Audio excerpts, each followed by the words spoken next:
Many people like the idea of living on the lake. I mean, why not? Living on the lake provides beautiful scenic views, easy access to fun water activities, and an ideal place for entertaining guests. But what you may not know is that there are many factors you should know and consider before buying lakefront property. So in this video, I am going to talk about 10 important things you need to be aware of before buying a lake house. So let's dive into it right now. My first one is water fluctuation and shoreline history. First, it's good to find out about the water fluctuation and shoreline history of any lakefront property you may consider buying. Something to keep in mind is that the electric company that owns the lake raises water levels in the spring and lowers water levels in the fall. However, sometimes the water can drop up to 15 feet. At that point, your property may not have water. Another thing to keep in mind is that the higher the water level is, the more expensive the property will be. Number 2 is the 360 line. It is also important to know about the 360 line. This is the property line the water reaches up to when the lake is filled to full capacity. However, lake water is rarely filled up to this line. But what's important to know is that the electric company that owns the lake owns all property below the 360 line, so you need to know where the line is on your property. For example, Dominion Energy owns Lake Murray, and Dominion Energy prohibits people from doing 18 things below the line without a permit. So because it's not your property below the line, you'll need to know what is or is not permissible on that property and what exactly you'll need a permit for. Number 3, prepare for bridges. If you will be driving a boat, it's important to know where bridges cross on the lake because you may have to go under them to get access to big water. So you'll need to make sure you know how much the water rises and if your boat will fit under the bridges when water levels change. Number 4, ask about regulations and covenants. Not only does the electric company have regulations, but also the neighborhood or community the house is in could have regulations. It's wise to find out what those regulations are and if you are comfortable with them before you buy. Number 5, flood zone. Find out if the house is in a flood zone. If it is, it will require flood insurance, which could be expensive. You'll need to find out if you can afford flood insurance and if the extra expense and risk of buying a house in a flood zone is worth it. Number 6, count the cost. It's a fact that lakefront properties are more costly in every way. Smaller homes on the lake cost more than same-size homes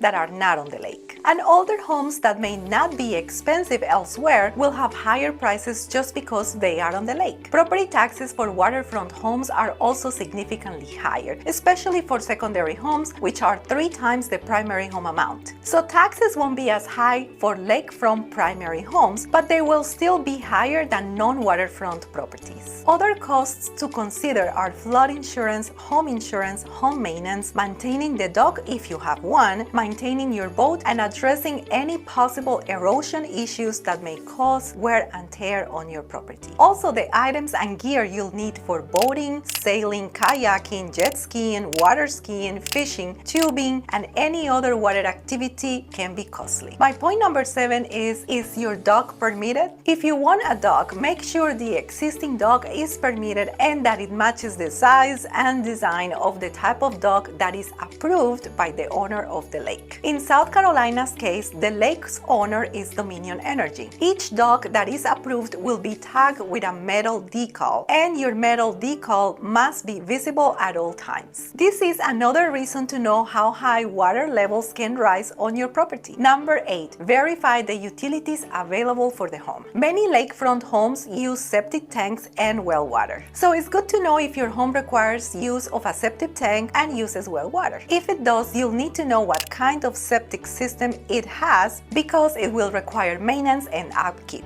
Also, what about the internet? You'll need to find out if you will have Wi-Fi access and if the coverage is good, especially if you are someone that works from home. My point number 9 is what's nearby. Some lakefront properties are in town, but others are not. If it is important for you to be close to amenities, shopping, restaurants, hospitals, and entertainment, it would be wise to find a home that is nearby. And number 10, which direction? My final point is that if you love to watch sunrises and sunsets on the lake, it will be helpful to know which direction your house faces so you can be sure to soak up those sunrises and sunsets. While there are many great benefits to living on the lake, there are also many things to consider before buying a lakefront home, and I can help you with that. I'm available to answer any of your questions and help you through the buying process, so that you can be prepared and find the home that is just right for your lifestyle and budget. Thank you for watching, and I'll see you next week.